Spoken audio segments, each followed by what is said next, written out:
Yeah, welcome everyone. Good morning, good day for you because you're all joining from different time zones. Thank you for spending this morning with us. And we are going to hear from Tom how he's helping the villages to move up in the economic value chain. And before that, we just want to give like a 3 minute, brief information about Coco Town. I won't take a lot of time, so just give me a measure. Yeah, I'm Andal Balu. I'm the founder and president of Cocotown. And our mission at Cocotown is pioneering craft chocolate technology. And then we want to be the one stop shop for chocopreneurs and fruitpreneurs to create award winning chocolates and gourmet foods. And we started the parent company Inno Concepts in 1992. We started trading the specialty kitchen equipment. So we're just trading, but we were learning a lot about the machines, how people are using, how we can make it better. And then in 2008, we started creating the more machines for the chocolate industry, even though we were selling from 2005, but it was a very small segment. But after 2007, 2008, we focused more on the Cocoa Town. And from the beginning, our focus is in three areas: sustainability in cocoa farming. That means we want to make sure the cocoa farmers don't go hungry, they get more money. So instead of selling the beans in the commodity prices, they can sell the beans to the craft chocolate makers where they pay 3 to 10 times more than what the commodity people pay. And then customers' businesses. We always wanted to help the customers' businesses grow through education, equipment, exposure, and expertise. And then the environment. We all make all our machines in high quality stainless steel, so it doesn't end in the landfill, and also with their innovative, so people keep using it. And even when we improve the machines, we can just buy the improved part without having the reason to throw the whole thing out like you do in an iPhone.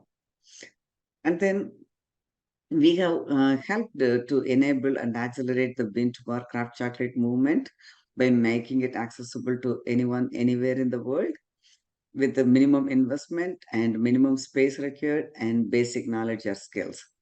And then now the farmers are getting, they can do semi-processed or fully processed products in their place. So even farmers can start their own business. And then this is the equipment, education, and exposure. With the education, our focus changed more from in-person bean to bar workshops that we had earlier from 2014. 2020 brought another challenge with the pandemic through the world. So now we created this empowering chocopreneurs webinar, and people like Tom and everyone, they're kind enough to donate their time and for the benefit of the chocolate community. And we don't discriminate whether they're our customers or not. Anybody in the chocolate community or anybody interested in the topic can join. And then exposure, we help our customers exhibit in international chocolate festivals. For example, in Paris, three companies are participating, and the Project Hope is one of the companies that they will be sponsoring. So if you are uh, participating in Paris, please come and visit our booth. You will see our customers, learn their stories, and also you can see what's the new trend. And then we have the price transparency and then consistent pricing. And we also give the financial assistance to anyone who needs. And then we are big on R&D. We keep coming up with a new technology. All our machines are very compact, but very efficient.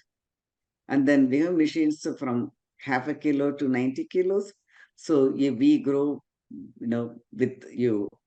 We can start with the small machines, and then when you grow, we give you bigger and bigger machines.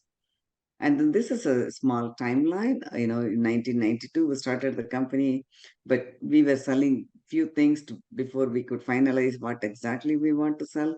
So in 94, we started the wet grinders, we introduced, and then in Melanger was modified in 2006, and then commercial grinders in 2007.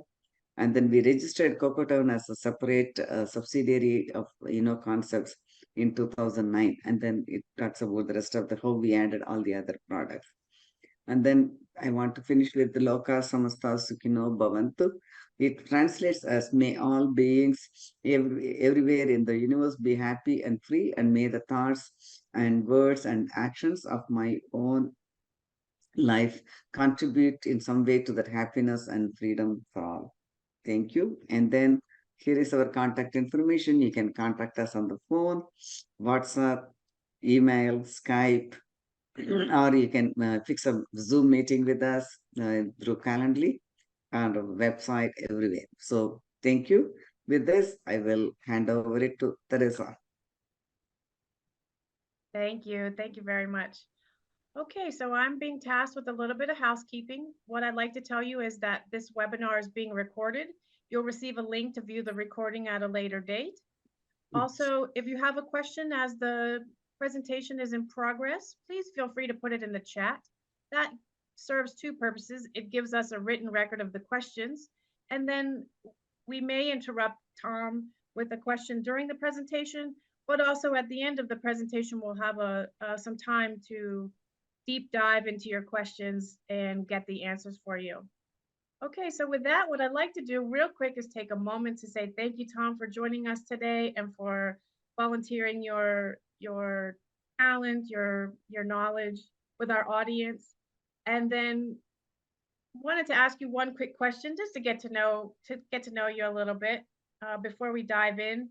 I usually ask folks to share with us a little bit about their journey and where it started. Can you share a little bit with the audience about where your relationship with cocoa or chocolate began?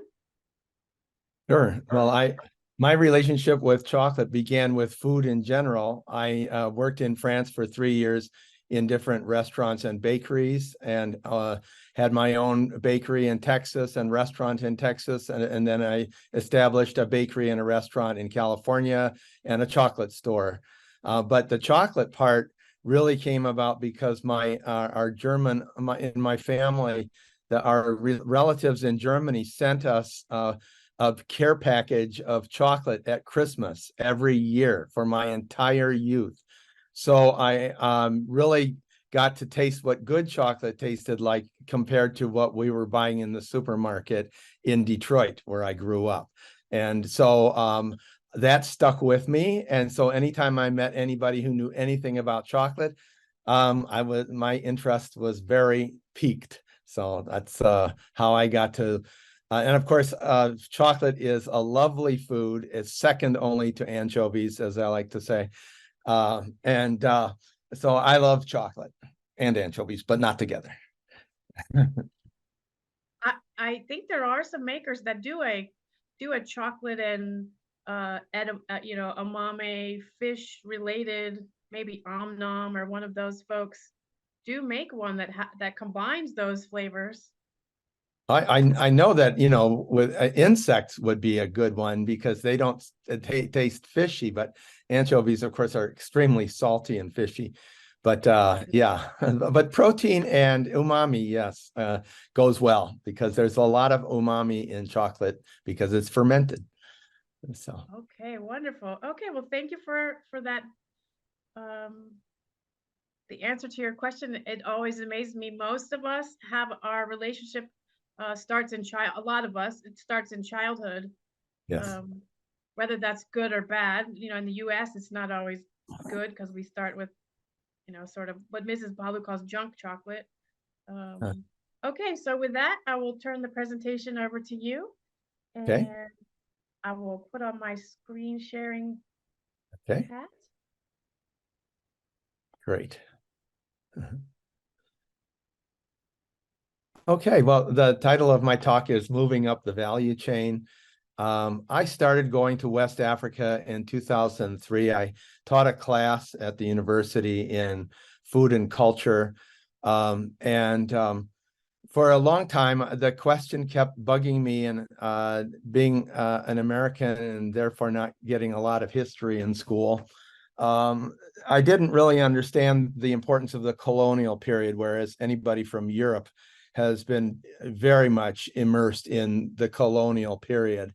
So I didn't really, but the question that stuck in my head all the time was, why is it some countries are poor and some countries are rich? And of course, the answer is no one answer, but part of it is the fact that cocoa, that most of third world countries have a lot of farmers, and the farmers don't necessarily get a lot of money for their product. And so I became aware of the term value chain as I was teaching about different cultures, different countries.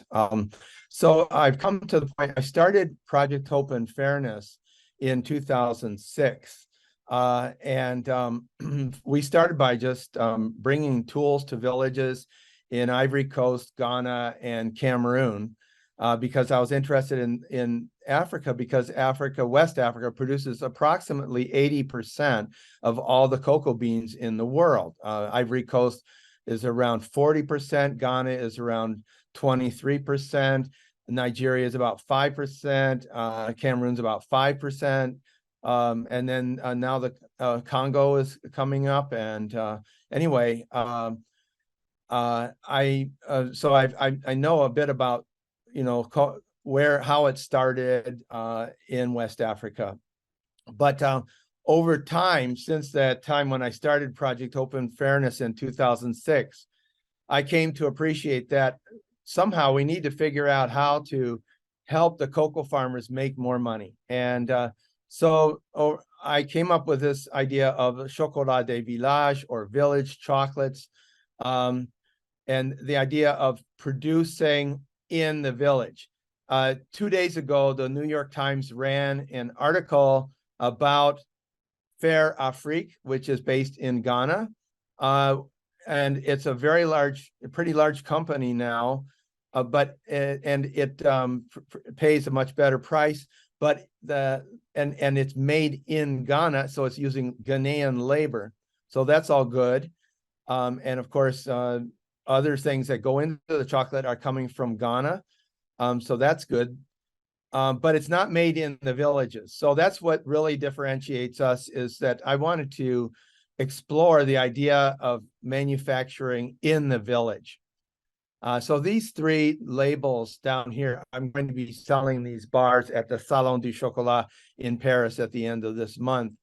And I'll be in the Cocoa Town stand area. And anyway, so that's our beginning. I'm hoping to have maybe a dozen, different villages. So over time, we'll have a dozen different bars with a village name and a different flavor for each village.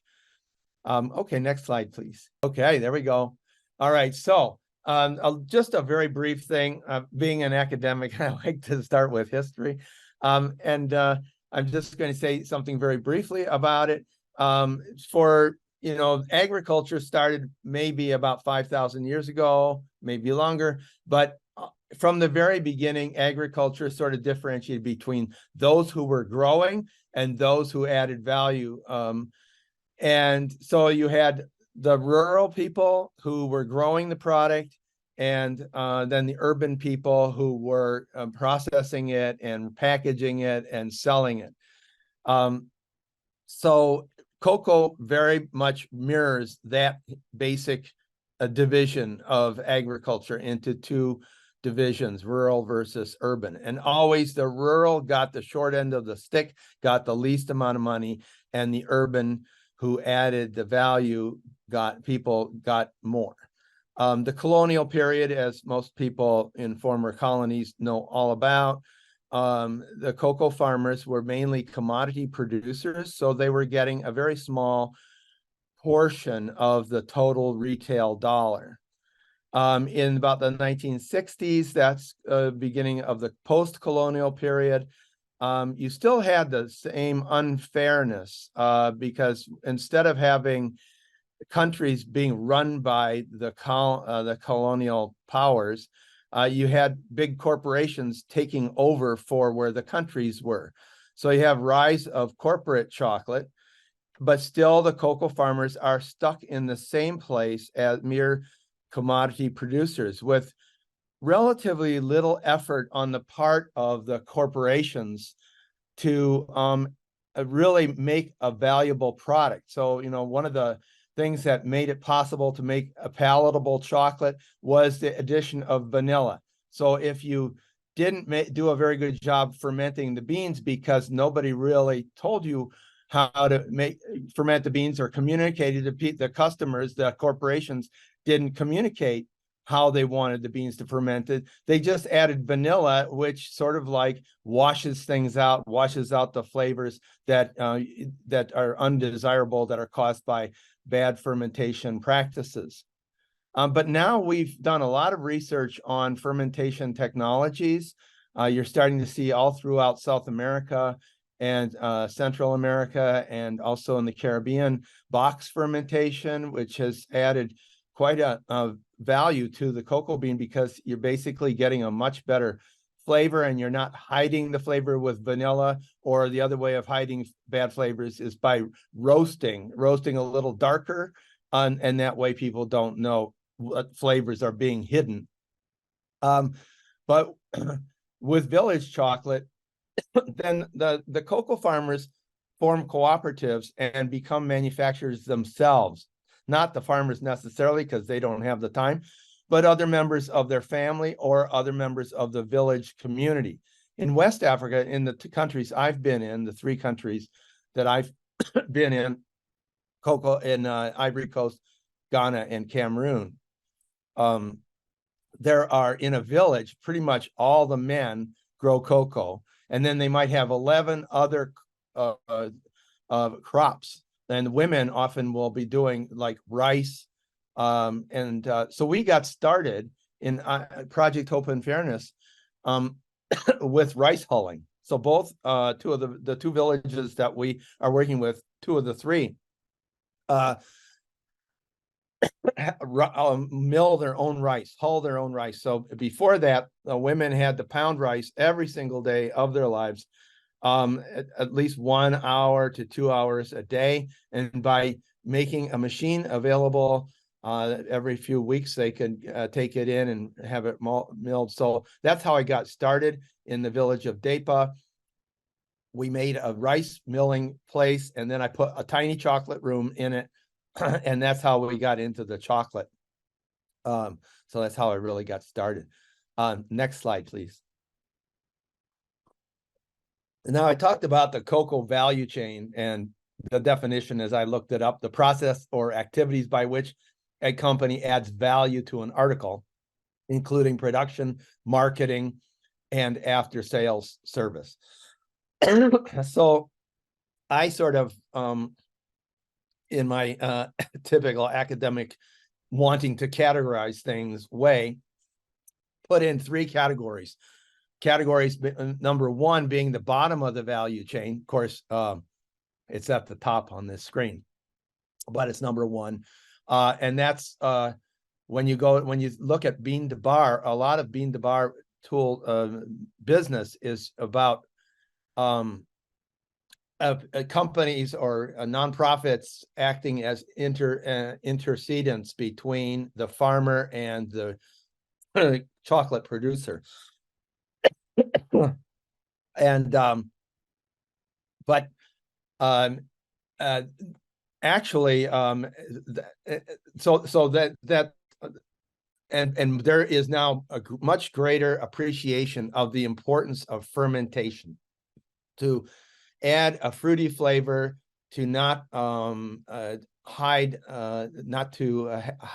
flavors. And probably everybody that I'm talking to knows all about how beans are classified according to quality.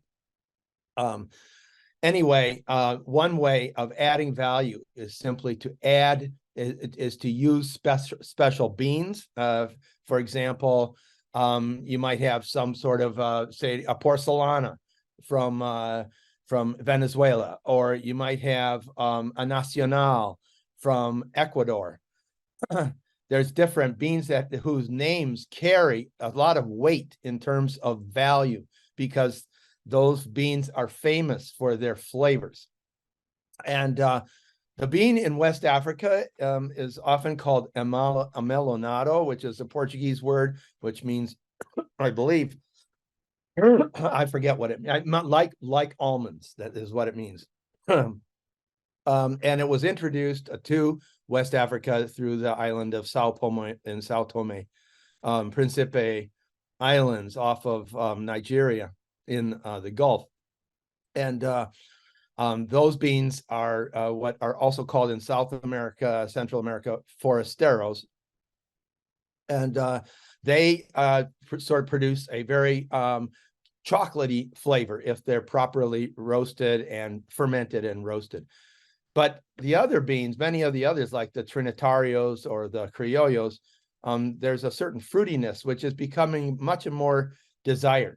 So that's the first level of the value chain, is just producing a bean that's going to produce a really good chocolate, and you're not going to need to add vanilla or to over roast to hide the flavors that you find undesirable.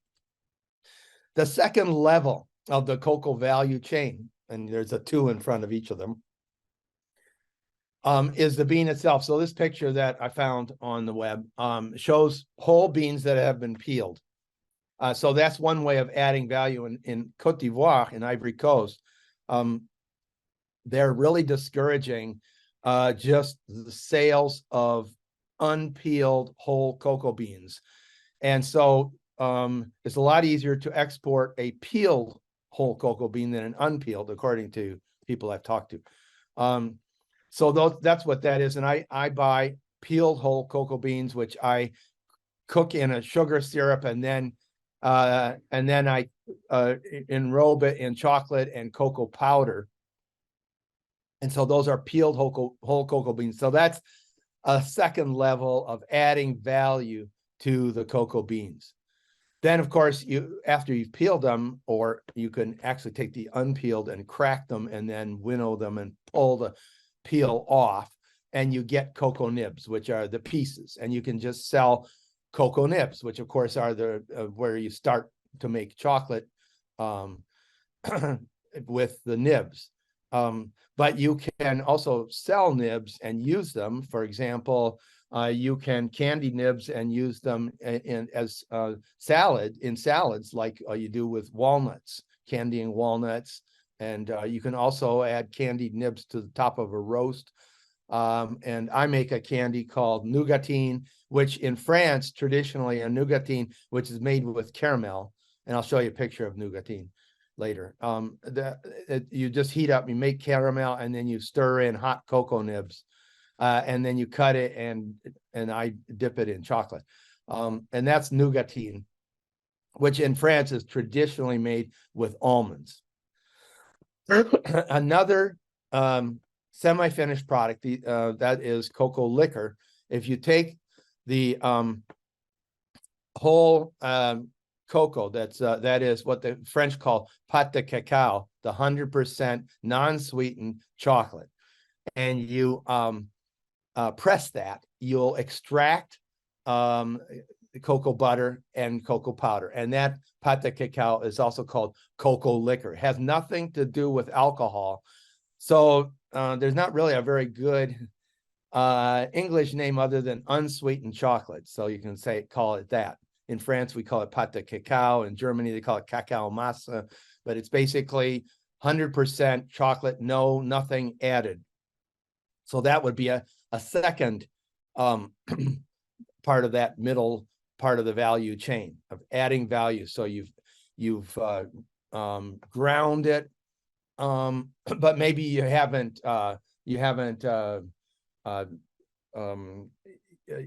conched it. So, conching, where you stir it for a long time, you break up the particles and you drive off acetic acid, which adds a rough flavor. That's value added, whereas the cocoa liquor hasn't had that happen to it necessarily. So it's not so high up the value chain. Cocoa powder, when you press the cocoa liquor, you extract the cocoa butter, and then you get a disc, a hard disc that you mill, and that's called cocoa powder. And in the village of Dapa, we bought them a press from China, because I wasn't able to find anybody who manufactures a press other than the Chinese, which is ironic, a communist country manufacturing equipment for small business. So anyway, too bad that the Europeans and the Americans don't make a press, at least to my knowledge. Anyway, so cocoa powder, cocoa butter, those are semi-finished products that are partway up the value chain, and they get a better price, and there are more people who are working, doing it, making the product. So it's much better for the village. It's much better for the country, because they're adding value. And then finally, the third level is chocolate itself. And chocolate, of course, is sweetened cocoa liquor or pata cacao or cacao masa that has been used to make a lot of different things. You can make chocolate at many different levels of sweetening. You know, and when I was a kid, the vast majority of American chocolate was 50%. So it was half sugar, half cocoa liquor. And then as time went by, now it's up to 70%. And of course, milk chocolate was very popular in supermarkets because it lasts on the shelf much better than dark chocolate, because the milk, the butter fat from the milk and the proteins of the milk help to emulsify and soften the chocolate so it holds better on the shelf over a long period of time. Whereas bittersweet or dark chocolate does not last nearly as long. And that's sort of ironic, because you would think it would be the opposite, because you would think that milk chocolate would last less well because milk fat would turn rancid. And yes, that's true, but the hardening of chocolate happens a lot faster than the rancidity of butterfat. Okay, so next slide, please. So here we're just going back, that sort of review level one of the value chain. First, you start on the left, you'll see, you know, the genetics of the plant that's adding value. So, of course, South America has the advantage on everybody, because South America is the home of chocolate, not Central America. South America, that's the origin, in a sort of an intersection of Colombia, Brazil, and Ecuador. That area is where is the botanical home of Theobroma cacao. And there are many different varieties that have just over time evolved, so that you get pods that are long and thin. You have short fat pods, and the beans have different levels of fat, different flavors. But probably everybody that I'm talking to has tasted raw cocoa beans, and you know that the material around the bean is very sweet and sort of apricot-y, sort of sweet sour, very nice appealing flavor. And that the bean itself is sort of disgusting. It's bitter, and that's why people ferment it, is to remove some of that bitterness. So that fermentation adds value, as it says on the slide, because it's removing some of that bitterness. It also adds acidity, and the acidity, which is acetic acid, turns into first it becomes ethanol or ethanol alcohol, and then it becomes acetic acid, and then it goes to aldehydes and ketones, which add the fruity flavor, which add the value. So fermentation is very important to adding value.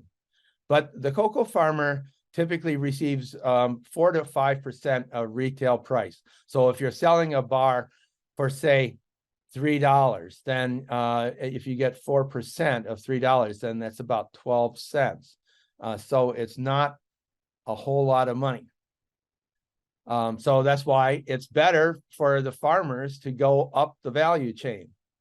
So on the right, of course, are fermented, dried cocoa beans. And as you know, they don't look real pretty once they've been fermented and dried.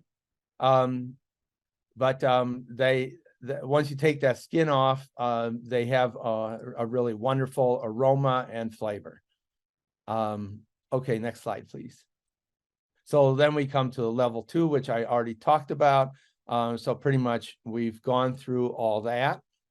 Does anybody have a question about anything I've said so far, since I've now come to something that I already talked about?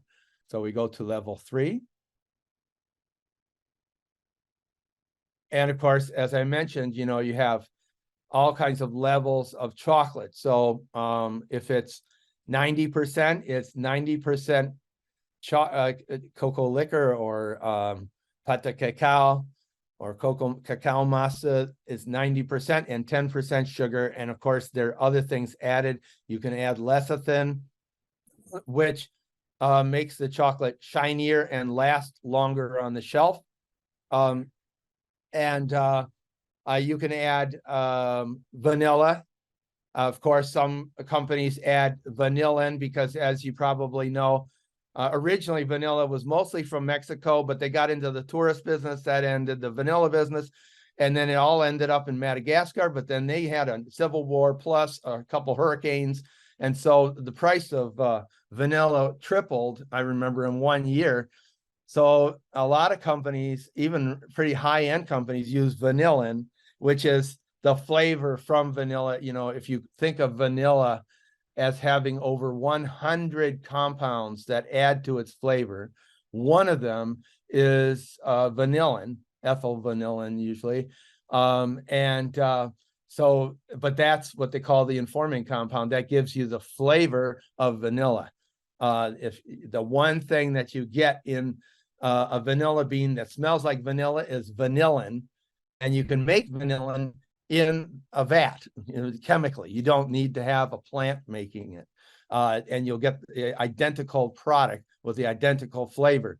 But of course, real vanilla made with the bean has 100 different compounds, so it's much more complicated than just vanillin.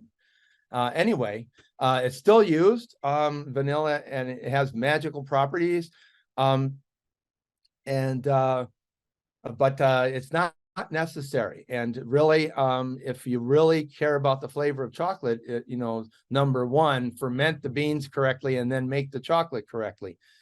So dark goes anywhere usually from 50% to 100%, 99%. Milk, of course, the Swiss invented milk chocolate back in about the 1830s. A guy named Daniel Peter invented it, and the recipe that he used was 15% chocolate liquor. So the rest of it was sugar and milk powder. And milk chocolate, as you probably know, was invented to take milk off the market so that to keep the price of milk up. So that was why it was invented, not because somebody from on high came down from heaven and told us that milk chocolate was better than dark chocolate. No, it was to drive the price of milk up and stabilize the price. That's why it was invented. And Hershey was one of the first milk chocolates in the United States. White chocolate is just cocoa butter plus milk chocolate powder. Milk powder plus sugar. And has no cocoa liquor in it. So some people claim it's not chocolate. I'm not one of them. Okay, next slide, please. All right, so now I want to tell you a little bit about what we do. So right now we have 3 villages that we work with, and we have 1 retail store, which is based in the village that I live in France. So essentially it's 4 villages. The village I live in has about 900 people in it. And 300 people in the winter. And then Depa, Pezwan, and Ndusi. And I started making chocolate in the village of Depa. And in about 2019, the person that I was working with took his bar to Abidjan to an affair that was being run by the CCC, the Café Consul de Café Cacao, Comité de Café Cacao, CCC, and he went to a party. He brought his bars. He was one of the first, and the president of the president of the country, Alassane Ouattara, was there, and the president of Socoplan was there. Not Socoplan, but of CCC was there. So he got started with right away with the government, and he learned, and then he got a big grant, an American grant from the USDA, because of his chocolate bar that I had brought a mélangeur in my suitcase in 2013. And then we made chocolate together, and that's how he got started. And Project Hope and Fairness bought all the machinery and helped him with making it. He basically figured it out all by himself, and makes very good chocolate. And he's also he has 2 square kilometers of cocoa near Deipa.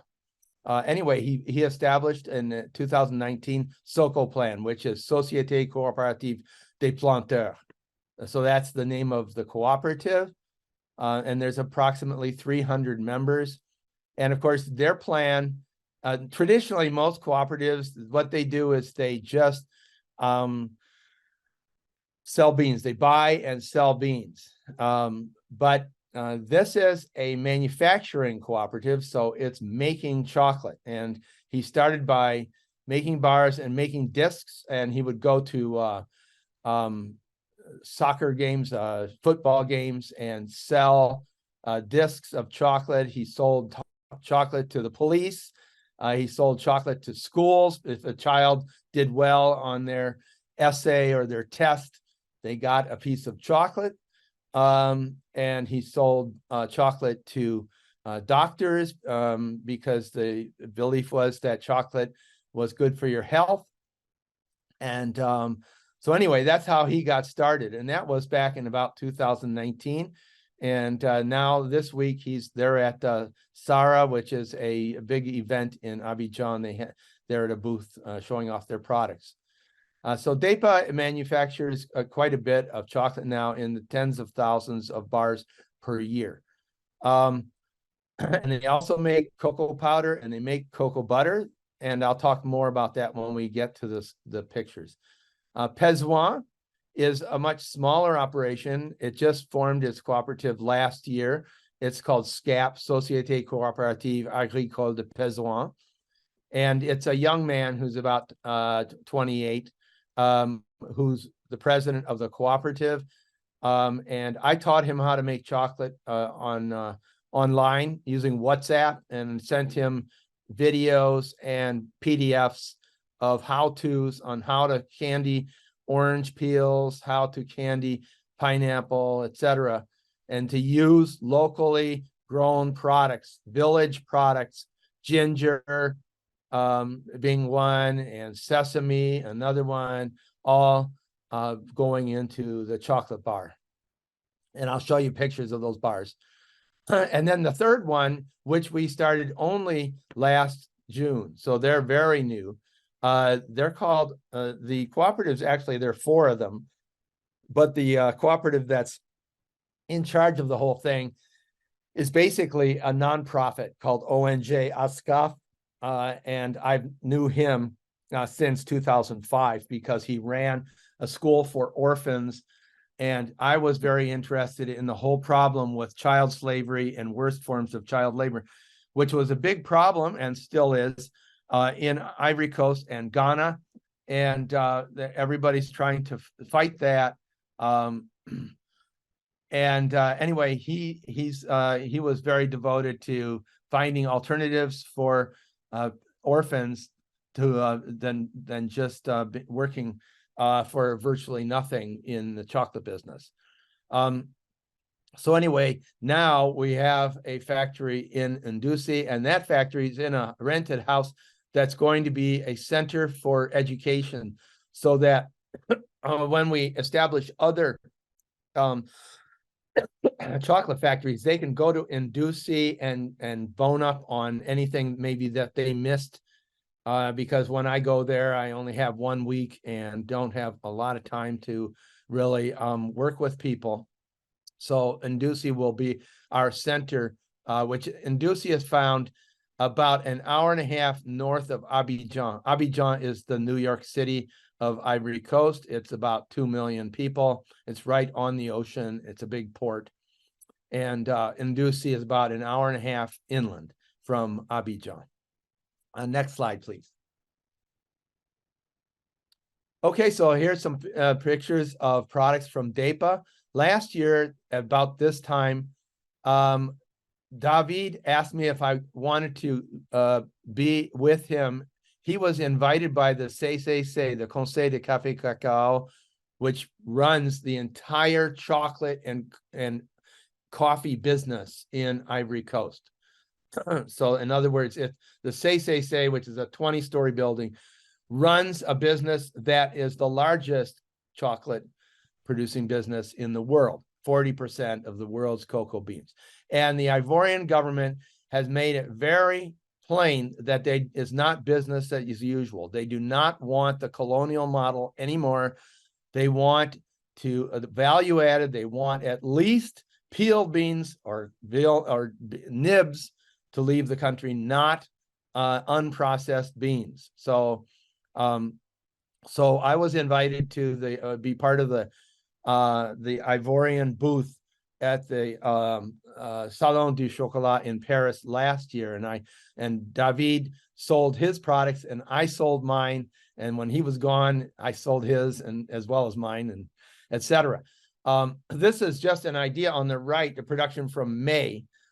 So you see 2,357 1-ounce chocolate bars, 18 kilograms of cocoa powder. That's gross. That's wholesale amounts, and 191 retail bags. So you see the retail bag poudre de cacao. That's a retail bag, 200 grams of cocoa powder, 191 of them just this last May, and 20 kilograms of cocoa butter wholesale, and then 112 retail pots. And you see the little pots there, beurre de cacao.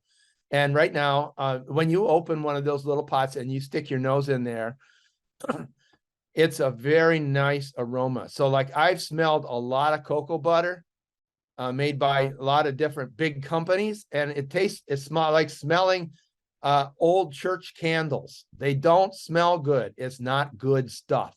Okay. So this stuff that he makes, because of the way he ferments it, and it's very good quality beans, as they say, go garbage in, garbage out. If you start with garbage, you're going to get garbage. So if you don't have a quality product, and that's what we want to do, is work with cocoa farmers with fermentation, and that's so important. And then how to roast, how to blend, all these things that are so important to making a good quality chocolate. And in the upper left, you see bittersweet bars that are made by DEPA. And it says on there, chocolat des planteurs, okay, chocolate of the farmers.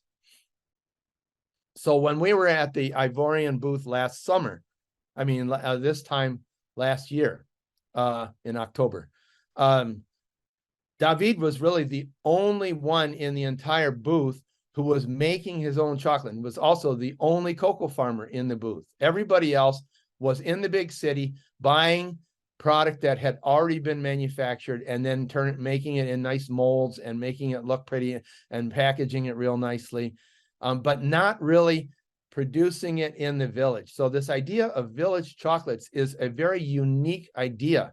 And I know there are other people who are doing it, but I think of us as part of the village chocolate revolution, not the bean to bar revolution so much as the village chocolate revolution.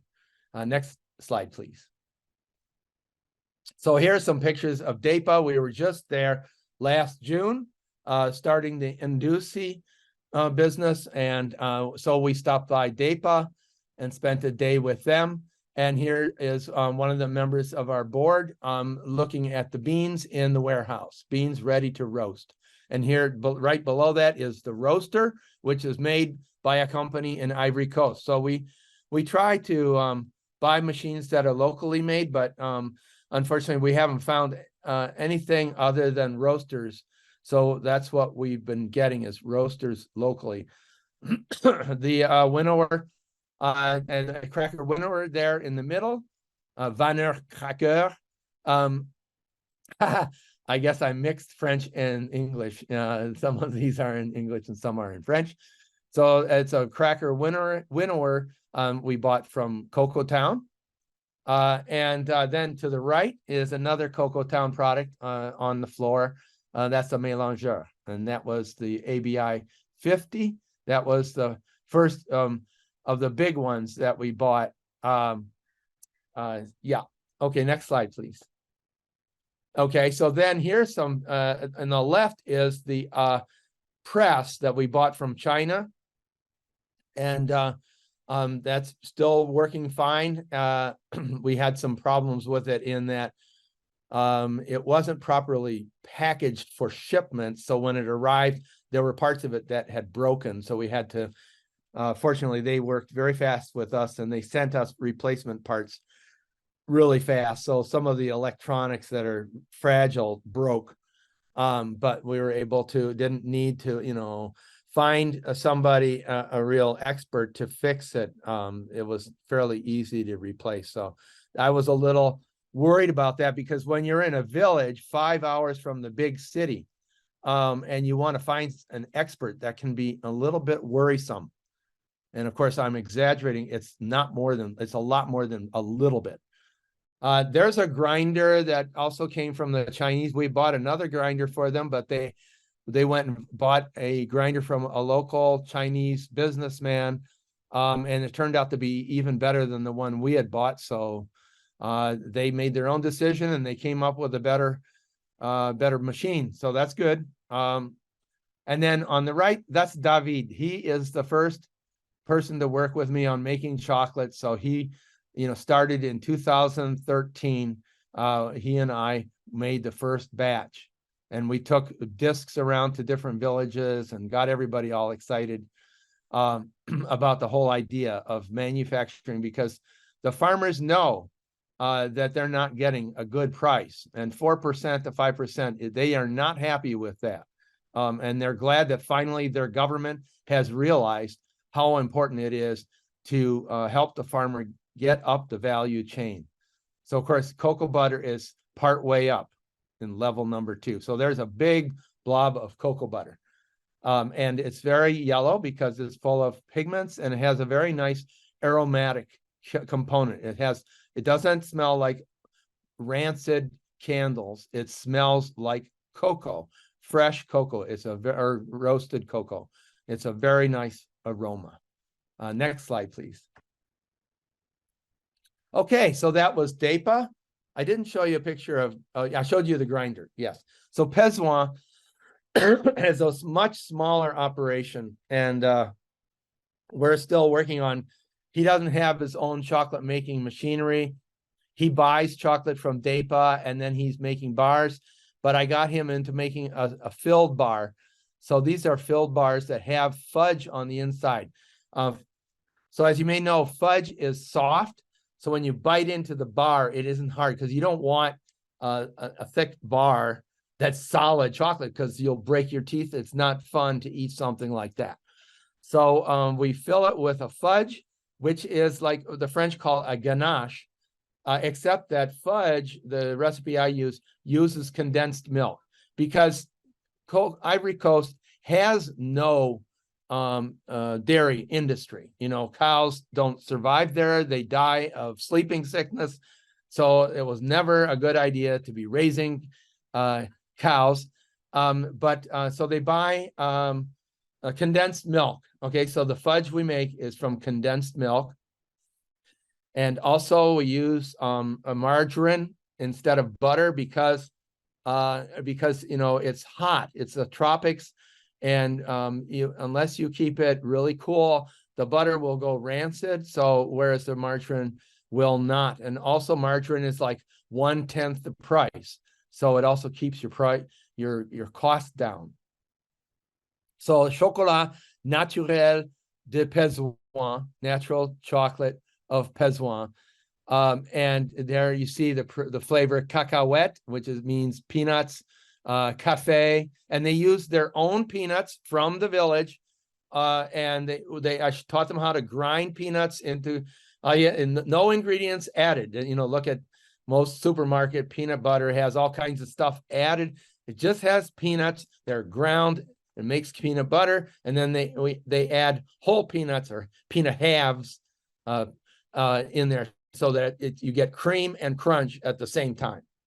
And let's see what else is there. There's ginger. I can't read all that, but there's candied ginger, and they grow ginger there, and it's quite spicy and lovely, and it goes very well with chocolate. So it's got fudge and candied ginger. There's also candied orange peels. They grow a lot of oranges, so they taught them how to make candy orange peels. So all that, and it's been received very well, and they've sold 1,400 bars in since in this year. They manufactured and sold. Okay, next slide, please. Okay, so here's some pictures of Pezwan. So I didn't show you the Depa rice huller, but here's one of the rice hullers. So we, both of those villages, we helped them with rice hullers. And we also plan to do that more because it's not all just about chocolate. It's not just about cacao. And a lot of the women in the villages have their own small businesses growing rice and selling rice and growing cassava and selling cassava, fermented dried cassava, which they call, well, in Ghana, they call it gari. I forget what it's called in Ivory Coast. Anyway, so there's all kinds of products that they can be adding value to. So that helps the cocoa farmer make more money. And the money stays in because the guy who's standing there hulling that rice, he's making money locally. He's a local person. So that's what we're doing.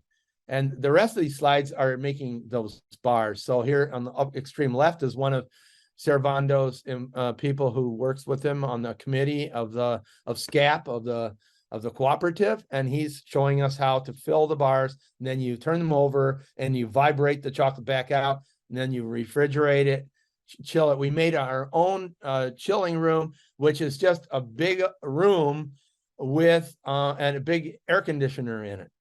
So and then we put a fan in there. So that's how we don't even put it in a refrigerator. We just made a room, and that worked very well, and it costs a lot less. And very efficient, get a lot more space, or as they say in English, you get a lot more bang for your buck. So then the third one on the right is a peanut one, cacahuete.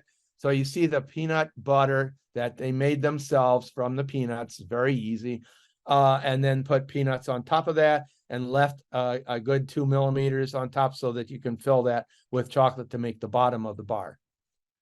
Okay, next slide, please. Finally, the third village is called Ndusi. It's not really a village. It's got 100,000 people. So it's a big village.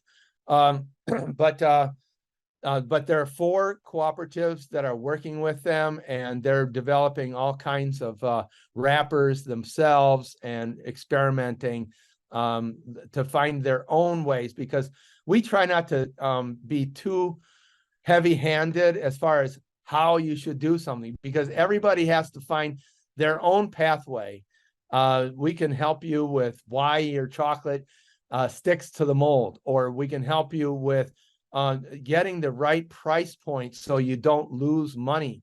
Because one of the biggest problems that we have is that people don't understand that if you don't charge enough for the product, you can make all you want, and the more you make, the faster you're going to lose money. So they have to understand the importance of keeping good records, so that we have people on our committee who are we have one person who has accounting skills, and we're working on helping them fill out forms and helping them with figuring out how to at least break even, if not make money. That's the main thing. We don't want to lose money.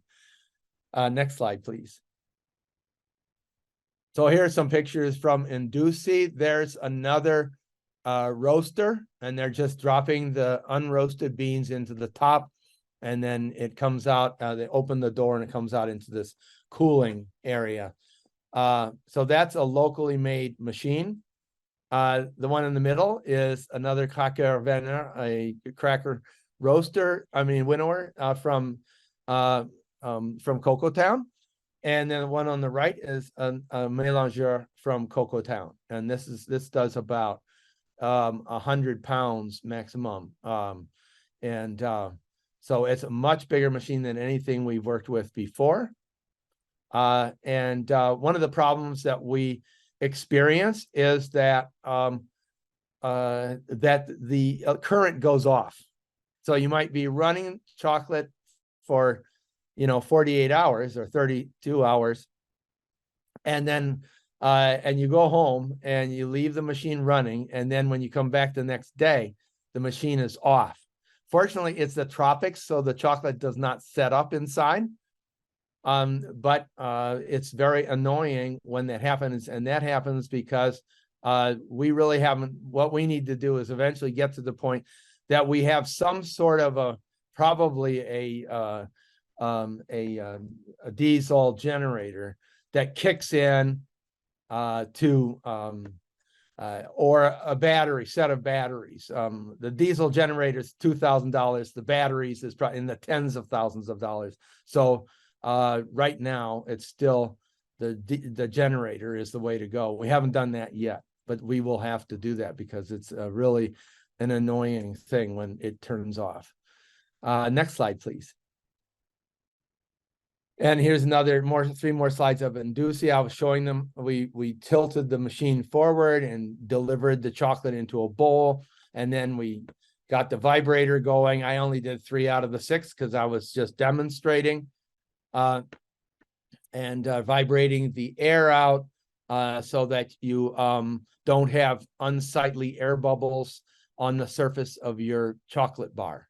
And also, we also did discs, and we also will be doing, they're doing 100-gram molds, 30-gram molds, discs, and also hopefully some the bars for chocolate croissant, because why should bakers in, say, the big city who are making chocolate croissant for European hotels and Lebanese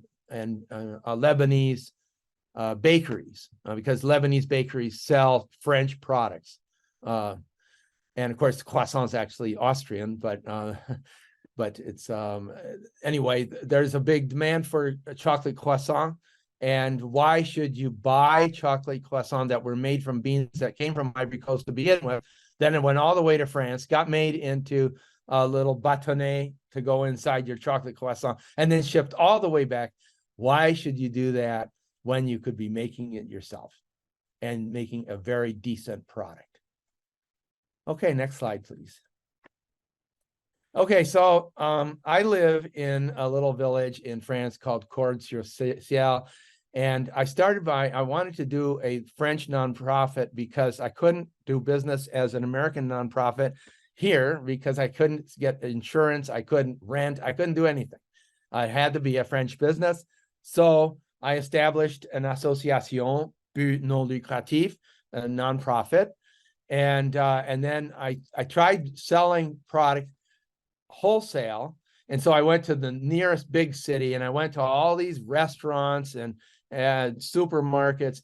Nobody was interested. Zero interest in helping the cocoa farmer, zero interest in what I was trying to do and in the product itself.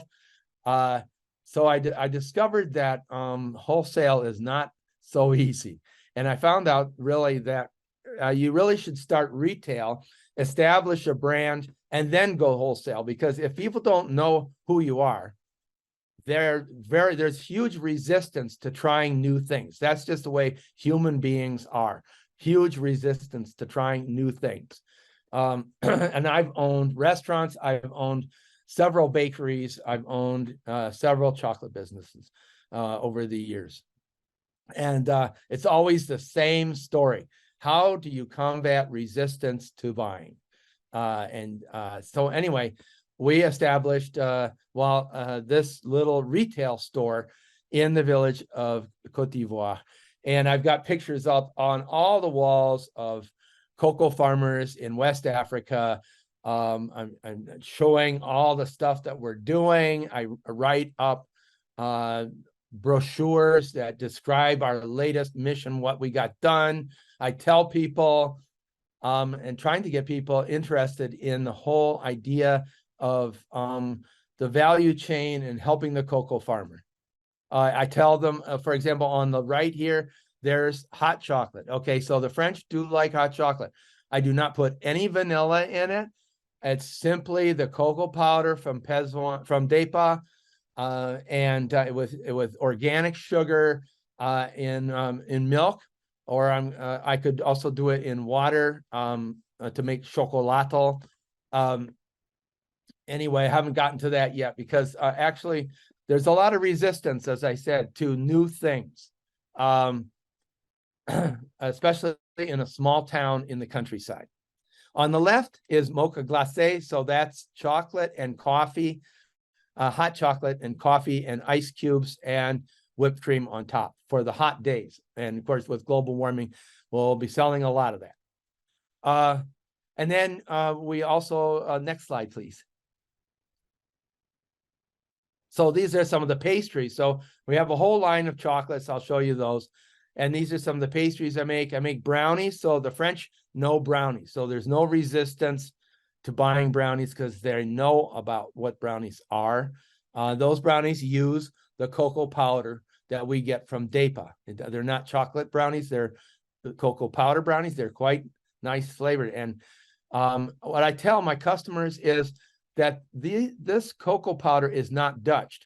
You know, the vast majority of cocoa powder in Europe and now in the United States, it didn't used to be this way in the United States, but ever since Second World War, is Dutched. And Dutching means treatment with alkali.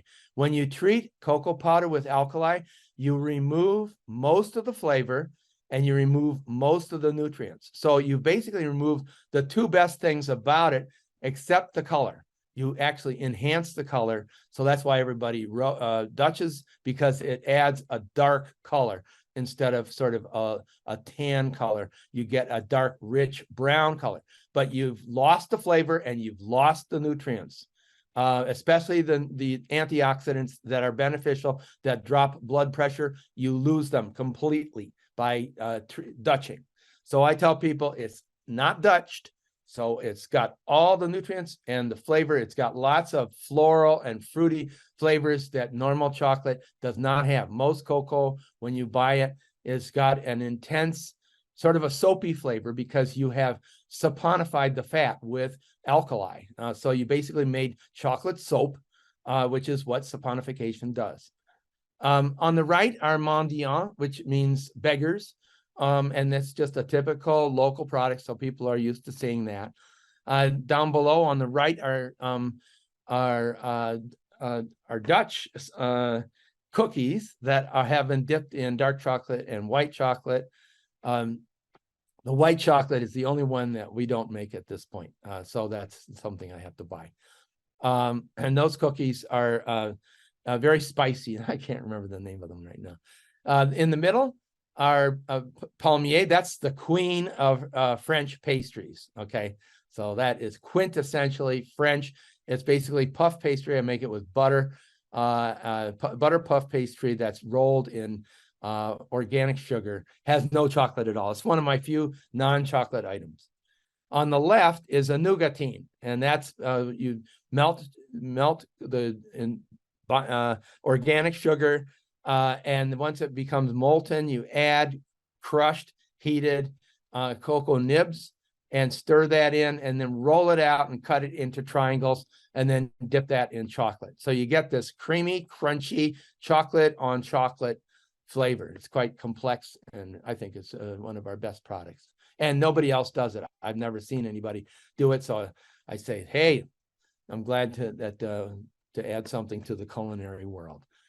Okay, next slide, please. I think that's it. Oh, here we are. These are some of our chocolate products. So we do 6 different African choco fudge bars in the upper left-hand corner. In the lower left-hand corner, 6 different tablettes. Okay, so these do not have fudge on the inside. They're just straight chocolate. There's dark 80%, dark noir 70%, milk 55%. So the milk is very high in cacao because it takes a long time to mill high milk chocolate. So we really haven't done that. So we've just he came up with this. David came up with it, and it's his recipe. It's basically just 55% milk, using about 10% cocoa butter, you know, so that it works well in a mélangeur. That milk is it's quite good. It's a very nice product. It's not real milky. The Swiss milk chocolate is 15%, whereas this is 55%. American milk chocolate is about 30%, and this is almost twice as much, one half the milk that American chocolate has in it. Okay, then we have other dark chocolates with, say, cacahuète grillé, grilled, peanuts, pink peppercorns, ginger, candy, ginger, burnt almonds, lavender flowers. Those are all chocolate bars that we sell they're quite popular. Really, if I were to say if somebody asked me what products sell the most in France, you know, in this part of France, it would be the tablette. So the French have a long history of just eating straight chocolate.